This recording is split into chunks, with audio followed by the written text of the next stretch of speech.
Good morning. Jonathan Roumie stepped onto the set of MSNBC's primetime special, expecting sharp questions. What he didn't expect, or perhaps what the host failed to anticipate, was that the audience would stand with him. Within minutes, the tone in the studio shifted dramatically. By the end, a voice rose above the rest and left the entire panel speechless. Don't move. In just a moment, you'll witness the moment that turned mainstream television upside down. As the studio doors opened and Roumie walked in with his signature quiet poise, it felt different, like the calm before a moral storm. Rachel Maddow adjusted her papers. Reid offered a smile so tight it resembled a warning. Ari Melber glanced at both of them, his expression cold, calculated, like a lawyer planning his first cross-examination. Everyone knew this wasn't going to be a friendly chat. The opening minutes were polite, almost routine. They asked about his growing cultural influence, his public statements about faith in modern society, and his refusal to conform to Hollywood's ideological norms. But their smiles were strained. The audience, some intrigued, some skeptical, sat in expectant silence. Then Rachel went straight for the first jab. "Jonathan, you've spoken openly about holding media accountable," she said, "but some would say you're dancing on the edge of censorship. Where do you draw the line between free speech and control?" The silence that followed was not empty, it was loaded. Jonathan didn't flinch. "I believe in freedom of expression," he answered clearly. "But freedom is not a license to mislead. It comes with responsibility, especially for those who shape public opinion every night." Reid's lips tightened. Ari Melber leaned forward, voice sharp. "But who gets to decide what's misinformation? You've been accused of pushing narratives too, some that didn't hold up." Tension rippled across the room. Roumie looked first to Melber, then to the studio audience. "That," he said calmly, "is exactly why we need to have conversations like this. Not to scream, not to label, but to be uncomfortable, together." A quiet murmur of agreement stirred in the crowd. Joy jumped in quickly. "You've defended individuals who criticize journalists. If you respect journalism, how can you align with those who undermine it?" Jonathan nodded slowly. "It's a fair question. I respect journalism deeply. What I don't respect are lies dressed as news. And I believe every American deserves the truth, even when it doesn't flatter the story being told." The audience stirred again, this time louder. Something had shifted. Roumie wasn't reacting, he was steering. Then Ari Melber pressed again. "So are you saying you're above distortion? That you're the only one speaking truth?" Jonathan glanced at the note cards stacked on Melber's desk. He already knew where this was going, and he was ready. "What I'm saying," that he replied, voice steady, "is that no one should be above accountability. Not me, not you, and not this network." There was laughter, nervous, but real. Rachel raised an eyebrow, half smiling. "That's a heavy statement. Are you accusing this program of spreading misinformation?" Jonathan didn't hesitate. "I think every major media outlet has done it at some point. The real test is what you do when you realize you were wrong."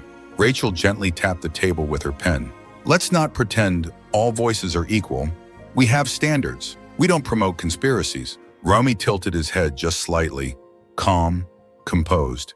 "And yet, many people feel they have been misled, not just by fringe platforms, but by the very outlets they once trusted." It struck a nerve, not just in what he said, but how he said it. Not with hostility, but with unwavering conviction. Not with confrontation, but with calm resolve. Ari Melber leaned forward, the tension building in his voice. "Jonathan, you've aligned yourself with investigations, some of which later appeared politically motivated. Do you regret that?"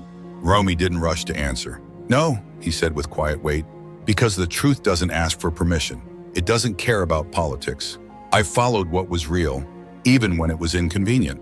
Rachel Maddow reclined slightly, arms folded. "You hear how that sounds, right? Like you're the only one here who owns the truth." Jonathan met her gaze without flinching. "I'm not asking to be seen as anything," he replied. "I'm asking for something we don't seem to expect from ourselves anymore. Justice. If we're going to hold public figures to scrutiny, and we should, then media institutions should be held to the same." A stillness fell over the set. For a few rare seconds, even the cameras seemed to hesitate. Reid crossed her arms. "So what? You want journalists investigated, punished?" Roumie nodded slightly. "I want accountability. If a government agency lies to the people, there are hearings, there are consequences. But if a media outlet with massive influence does the same, nothing happens. Why? The temperature in the studio dropped. Ari Melber frowned uncomfortably. Your definition of accountability risks silencing dissent. Isn't that dangerous? Roumie leaned forward, never raising his voice. Only if you believe the truth is dangerous. That line didn't vanish. It landed.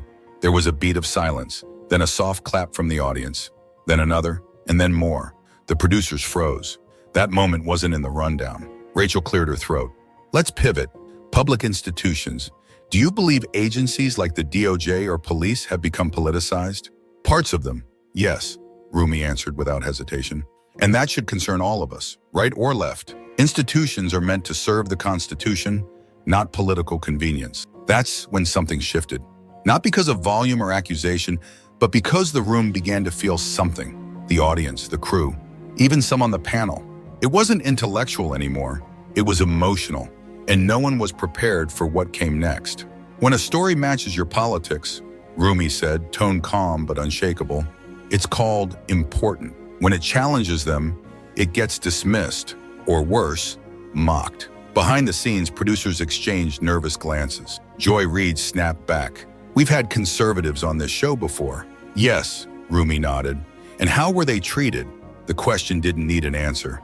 The crowd murmured softly. Rachel interjected again, voice clipped. You come in here like a victim, Jonathan, but you've worked with people who have aggressively attacked the press. I'm not a victim, Roumie said plainly. I'm someone unafraid to say what many are already thinking. Trust in the media is broken, and it didn't break by accident. The air grew dense, like someone had struck a match beneath the table. Rachel tried to regain control. Back to institutions. You claim they're politicized. That's serious. Are you accusing leadership of corruption? Yes, Roumie said flatly. And that's not opinion. There are whistleblower complaints, leaked reports, oversight files, all in the public record. Ari tried to push back. But saying that here, on a national show, aren't you politicizing it yourself? Roumie calmly reached into his jacket and unfolded a piece of paper. I brought proof, but no one asked about it. You asked about my intentions, my loyalties, my past, not the facts. He laid the paper on the desk. Here's a list. Retracted headlines, false reports, segments aired by this very network, never corrected, never acknowledged. The room froze. The crowd sat up straighter. Reid scowled. You're doing this for clicks, for viral sound bites. Jonathan shook his head. No, I'm doing this because for years I've been called an extremist, a liar, a threat. And now, when I finally get 5 minutes to explain why I disagree, I'm told I'm just seeking attention. That line cut deep. Even Ari Melber was momentarily speechless. Jonathan slid the paper toward them, slowly, without flair. He didn't raise his voice, he didn't grandstand. And that's exactly why it landed so hard. They don't have to read it now, Jonathan said gently, gesturing toward the paper he'd placed on the desk. But I hope they do, and I hope the audience starts to ask why so many mistakes always seem to benefit the same political side. A ripple passed through the room. At first it was a murmur, then came the applause. Quicker at first, then building. This wasn't noise, it was a signal. The audience was no longer simply watching the show. They were no longer with the hosts, and the hosts knew it. They didn't say it out loud, but their eyes, their posture, their silence spoke volumes. Suddenly, Jonathan Roumie was in command of the conversation, and what he would say next would leave even the most polished media voices speechless. But not yet. That expression on their faces, that was just the beginning. The paper still sat untouched on the table. None of the hosts had dared to pick it up, but the audience had seen it, and so had the cameras. For the first time all morning, it wasn't a question from Maddow, Reid, or Melber that steered the tone. It was a guest. It was Roumie. Ari tried to take the conversation back. Okay, he made his point, he said with a hint of sarcasm. But this isn't a courtroom, it's a talk show. Jonathan offered a barely there smile. Then let's talk, honestly. No scripts, real questions, real answers. The audience responded again, this time louder. The momentum was no longer theoretical. It was real. Reid jumped in quickly, trying to restore the balance. All right then, let's talk honestly. You've worked with people who minimize the role of the press, who spread falsehoods. How do you justify being part of that? Roumie didn't even blink. You're talking about politics, he said calmly. I'm talking about trust. There's a difference. Ari interrupted, seizing on the phrasing. But you were part of that political machinery. Don't you own some of that? Jonathan leaned forward, voice steady. I worked for a government, not a narrative. I served in public roles, not in propaganda. I've spent my life looking for truth, not for applause. Then it happened, the moment no one saw coming. Roumie turned toward Rachel Maddow and said, "Let me ask you something." The studio froze. It wasn't anger in his voice. It was gravity, like something sacred was about to be said. Rachel hesitated, then gave a slow nod. "Go ahead." Jonathan spoke quietly, but with the weight of 10,000 silent frustrations behind him. In the last 5 years, how many times has this program aired a voluntary correction, not because of public pressure, not because of legal risk, but simply because a guest or a host said something false? The question hit the table like a thunderclap. Rachel looked toward the control booth. Ari glanced at his notes. Joy blinked but said nothing. No response came through the earpieces. Collins tried to step in. "This isn't about us." But Roumie didn't raise his voice. "Yes, it is about you, because millions of people listen to what's said at this table.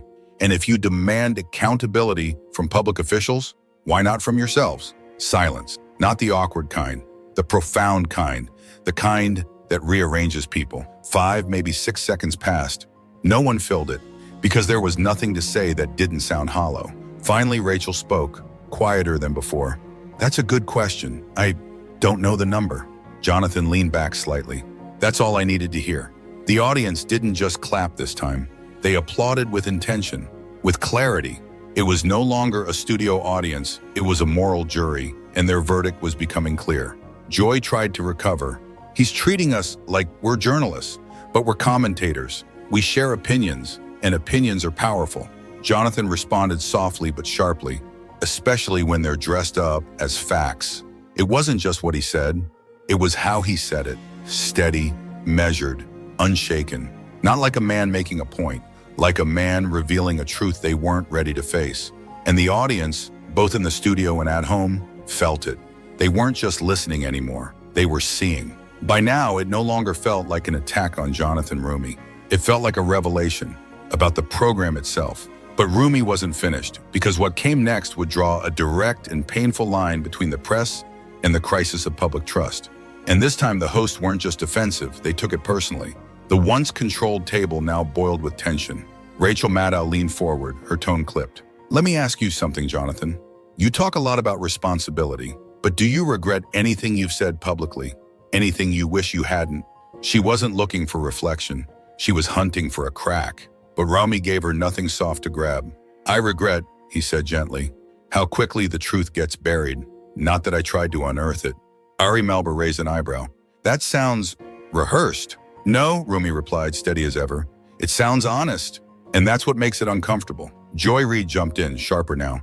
"You've made serious claims about the press, the courts, the justice system. Don't you think that kind of rhetoric divides the country?" "What divides us," Roumie answered without pause, "is when one side gets to question everything, while the other is expected to stay silent." The audience shifted again. Whispers, nods, soft exhales. Joy wouldn't let it go. "So now you're the victim?" Roumie shook his head, tone calm but clear. "No, I'm the messenger. You can attack me all day, but that won't erase the facts." This time the applause came with force. Not scattered, not polite, certain. The shift was complete. The audience was no longer leaning in out of curiosity. They were aligned. Ari Melber leaned forward, sensing it slipping. "All right, let me go off script. You talk a lot about trust, but you worked for an administration accused of lying repeatedly. How do you separate yourself from that?" Roumie didn't flinch. "I served the Constitution," he said. "Not a man, not a party. I followed the evidence, even when it led to uncomfortable places, even when no one wanted to hear it." Ari waited, hoping the answer would sound scripted. It didn't. Because in that moment, Jonathan wasn't defending his record. He was defending an idea that truth cannot belong to just one side. Rachel tried to pivot. "So where are we now? You accuse us of bus, defend your past, but what do you want people to walk away with? That you're the hero and we're the villains?" Jonathan shook his head. "No, I want people to walk away thinking, not just about me, but about what they're told, who tells it, and who decides what's true." Then he paused, just long enough for the silence to settle in. "I'm not asking you to believe me. I'm asking you to question everyone, including me." That line landed like thunder. The audience didn't just applaud this time. They stood. Not all, but enough to change the entire chemistry in the studio. The hosts looked around. This wasn't how it was supposed to go. This wasn't in the script. And Rachel, visibly shaken, finally said it aloud. "You're good," she admitted. "I'll give you that." Roumie smiled, not smug, not triumphant. "I'm not here to be good. I'm here to be honest." That would be the phrase that flooded social media within hours. Shared, quoted, debated, etched in digital stone. But it wasn't over. Because then came the question that would push the segment into even more explosive territory. Patriotism. Ari Melber, quieter now, asked it carefully. "You've said you serve the Constitution, that you care about the country, but what does patriotism actually mean to you?" Roumie paused, not because he didn't know, but because he wanted everyone to feel it.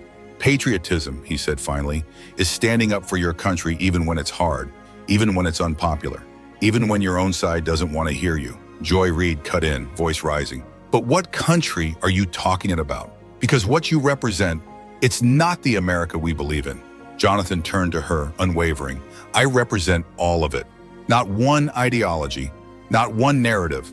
I stand for everything this country is. Flawed, complex, beautiful. A work in progress that we all belong to. Idealistic? Yes, but not empty. It was lived, felt, earned." Ari wasn't convinced. "But don't you think some of your rhetoric excludes people? Makes them feel like they're outside your vision of the country?" Jonathan didn't look away. "No, what hurts people more is ignoring the truth." The room was silent, not stunned, absorbed. Rachel raised her voice one last time. "You can't call yourself a patriot and tear down the institutions of your country at the same time." Jonathan looked at her with something close to sadness. "That's the difference between loyalty and blind faith," he said. "I believe in institutions enough to fix them. You believe in them enough to ignore when they're broken." That cracked the air. Whispers, soft gasps, scattered applause. No one knew where to look, but he wasn't finished. "You want to talk about patriotism?" he asked, voice rising only slightly. "It's not about waving a flag. It's about having the courage to say we can do better, even when it costs you something, especially when it costs you something." And it was no longer a debate. It had become a challenge, and the challenge was heard. Ari Melber leaned forward again, his tone skeptical, but quieter. "So, who decides? Who defines what better even means?" Jonathan didn't hesitate. "The people," he answered plainly. "Not the commentators, not the politicians, not the hosts at this table, but the ones who wake up early, go to work, pay their taxes, and wonder if anyone is really listening." And then, as if divinely timed, a woman in a denim jacket seated in the third row stood up. She wasn't part of the show. She wasn't pre-approved or coached. She didn't shout. She didn't cry. She simply said, clearly, steadily, "Finally, someone says it." The studio went dead silent. Rachel Maddow inhaled sharply. Ari said nothing. And for the first time all night, Reid didn't interrupt, because that moment, unscripted, unfiltered, had achieved what no argument could. The conversation was no longer about Jonathan Roumie. It was about them, about the people, the ones who felt silenced for too long. And somehow Jonathan had broken the spell. But the segment wasn't over. Not yet. Because now they were going to talk about the one subject they always avoid. Power. No applause this time. No tension-relieving laughter. Just silence. The kind that doesn't ask for attention, but demands it. Reid was the first to speak. Her voice no longer combative, just uncertain. "So what are you saying, that we're the problem now?" Jonathan didn't blink. "I'm saying power doesn't always come from holding office," he said. "Sometimes it comes from holding a microphone." The audience shifted again. Ari crossed his arms. "We don't write laws. We don't create policy." "No," Roumie agreed, "but you shape perceptions, and sometimes that's even more powerful." Rachel shook her head. "So now we're responsible for how people feel?"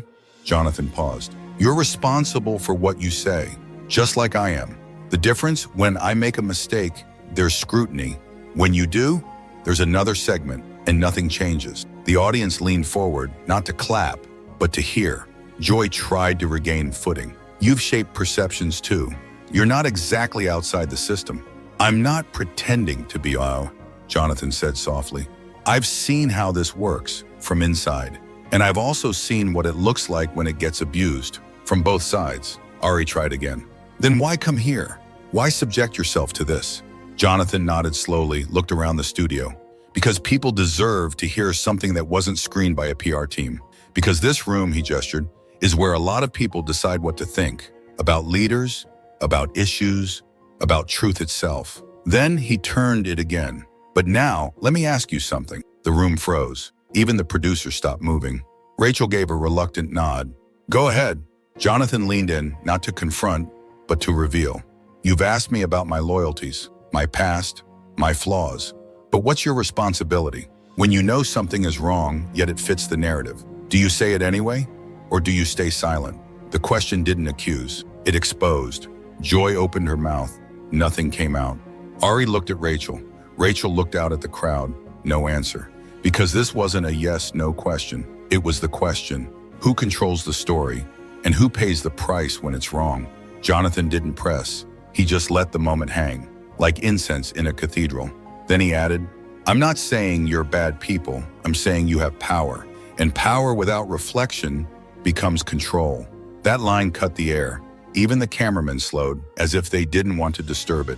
No one expected this, not from this guest, not on this network. But it was happening live. And though no one said it aloud, everyone felt it. This wasn't their story anymore. It was his. But one final truth still remained. One no one at the table wanted to touch. The politics behind the press. They'd avoided it long enough. Now it was time.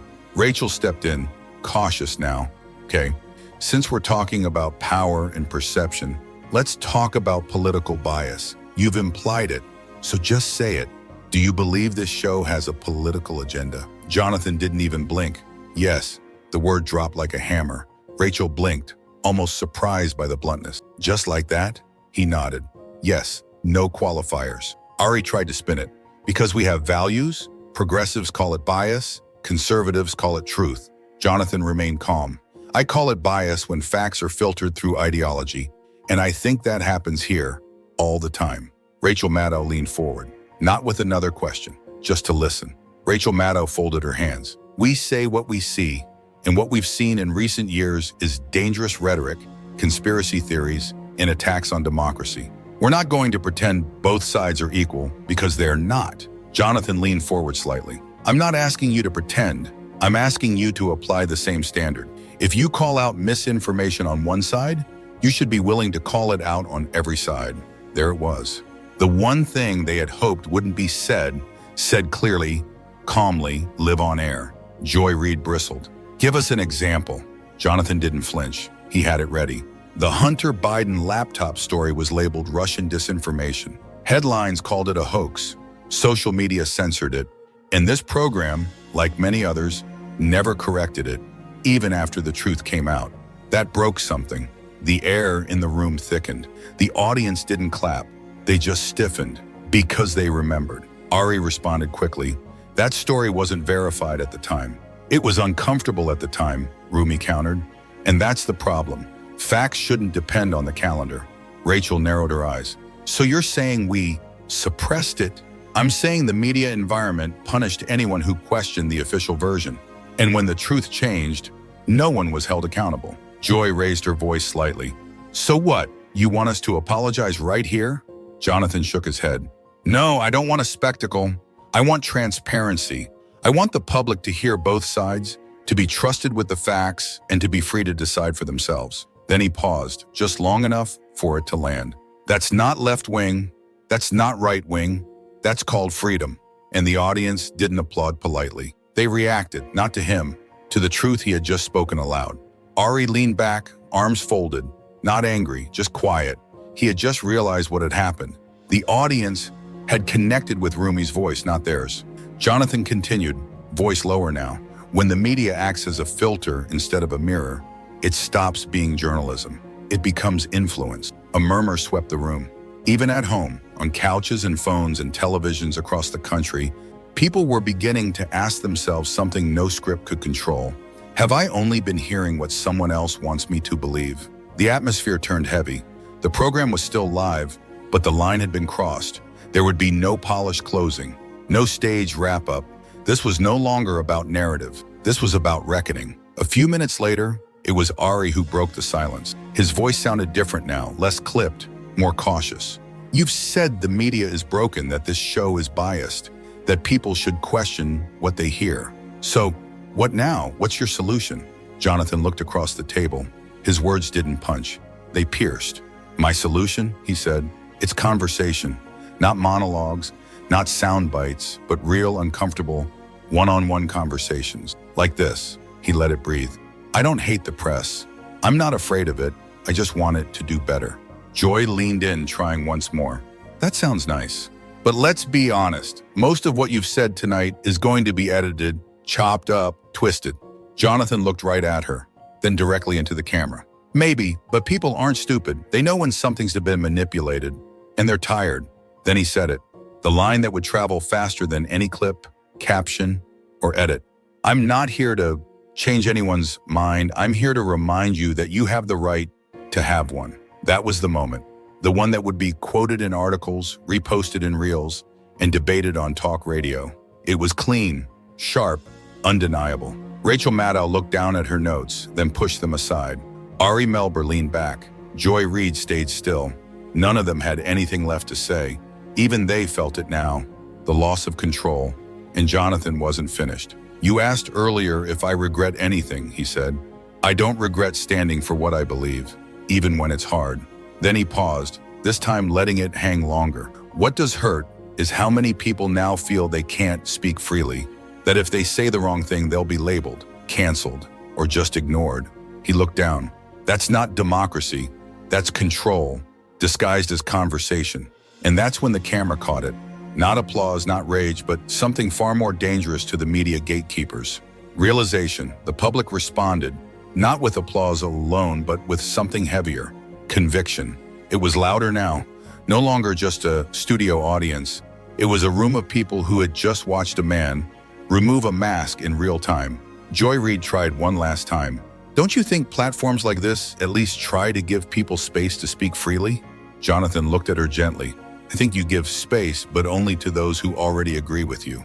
Real disagreement makes you uncomfortable. That line didn't explode. It sank. A truth they didn't want to accept, but could no longer deny.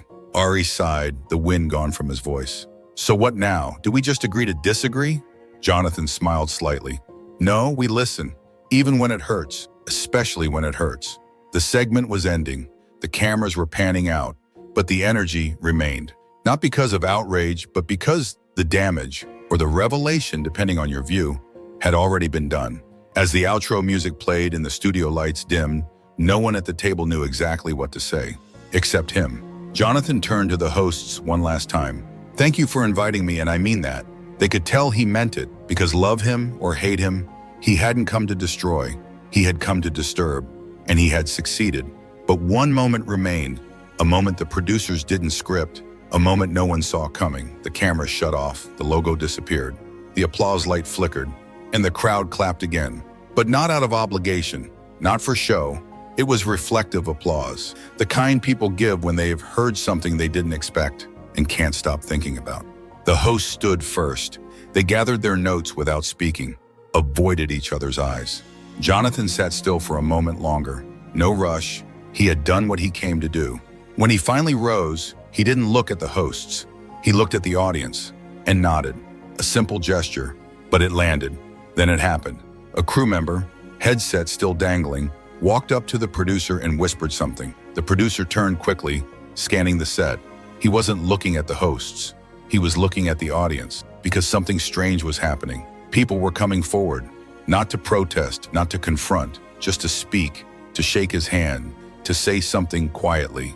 Rachel saw it first. 3, then 5, then a dozen, lining up to speak with the man they were told not to trust.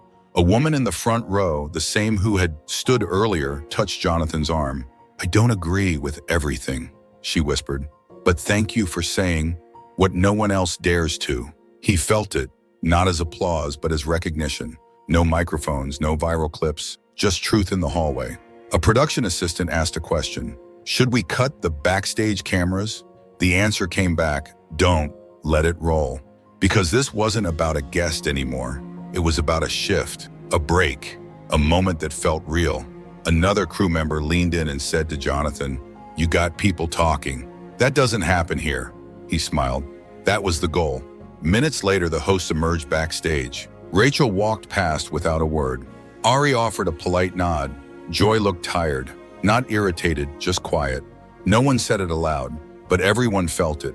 This was not a normal interview. This one would echo, because it wasn't about scoring points. It was about reclaiming something, the right to ask questions, to doubt, to listen to more than one voice. And when Jonathan finally stepped out of the building, the hashtags were already trending. The clips were already circulating. But the most powerful moment of all was never aired. It didn't need to be, because the truth had already done its job, to challenge, to unsettle, and to stay. And the next time the lights come up on that stage, and a new guest takes the seat, and the applause sign blinks on, everyone will remember the time it didn't go as planned, and they'll wonder, what if the next one comes unfiltered too? What if the next one doesn't accept the script? And maybe, just maybe, that's exactly what we're all waiting for. If this conversation moved you, if it made you think, or if it challenged something you once believed, then that's exactly why we told it. Stories like this aren't about sides. They're about voices, unfiltered, unscripted, and finally heard. If you believe in telling stories that go deeper than headlines, if you wanted to be part of something real, subscribe to this channel, because next time it could be another voice and another moment we weren't prepared for. And trust me, you won't want to miss it.